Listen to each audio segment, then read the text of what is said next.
Well, the pandemic, it has changed so much about our daily lives. And for many, many people, that means where they work. People around the globe, of course, shifting to remote work. But after 2 years, many companies are starting to require their staff to return to the office. And that is creating opportunities for scammers preying on people who want to continue working from home.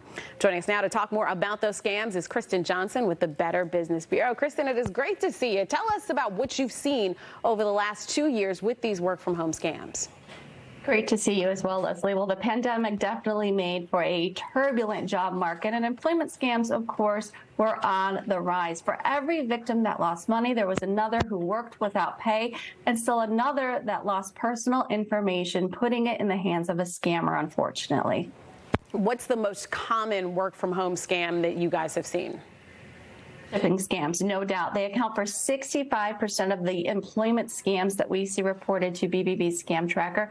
The gig sounds pretty easy. It pays pretty well, and it's pretty easy to get. A lot of these people go through one online interview and they've got the job.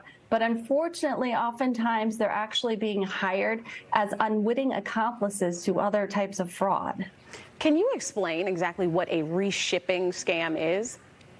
So scammers will hire people who've posted their resume on job boards. None of these people actually applied for a job. They were contacted out of the blue, which is a red flag.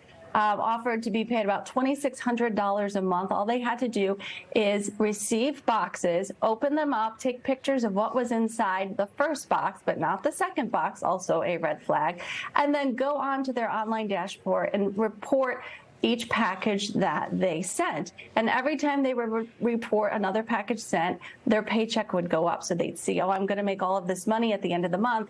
The end of the month, what happens is that dashboard disappears. The people they were working for can't be found, don't return phone calls or emails, and unfortunately, they're out cold without getting paid at all.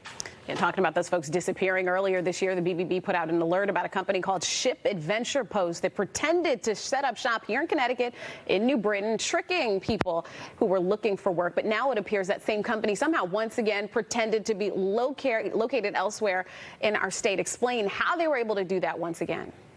Yeah, last time they claimed to be in New Britain, this time first Glastonbury, but then they actually registered for an LLC with the Secretary of the State's office here in Connecticut in Norwalk, and that's what currently is sitting on their website, is a Norwalk address.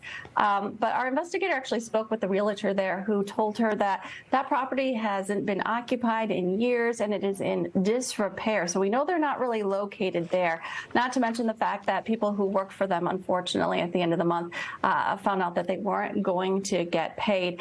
The reason we were able to connect the dots is that the same person's name was used. So the same employer, although they changed the name of the company, some of the principal people who worked for the company were put on the paperwork that these new victims filled out. You mentioned some of the steps they take to try to look legitimate, even reaching out to the Secretary of the State's office, even though they are a criminal enterprise. Talk some about what your investigation into these folks looks like.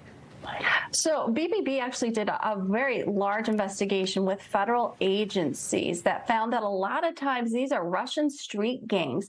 They're working with stolen credit cards that they've purchased off the dark web. They hire these middlemen in the U.S. to purchase items that they couldn't get shipped overseas otherwise. We don't know specifically what the end game was here, but we do know that people did work for them for a month and then they disappeared. We also know that there were several others who filled out W-2s and other forms with their personal information and their banking information. When the packages started to arrive, they said, okay, wait a second, this doesn't seem right. But they did make it seem legitimate. They had a website. They copied and pasted pictures of real people on this website. It's very glossy. It looks legitimate, but it is not. So at the end of the day, what matters the most is the people in all of this. What have you guys heard from victims of these crimes, and what do people need to know about how they can protect themselves? So what we want people to do is their research. Just take a pause. If it sounds too good to be true, it probably is.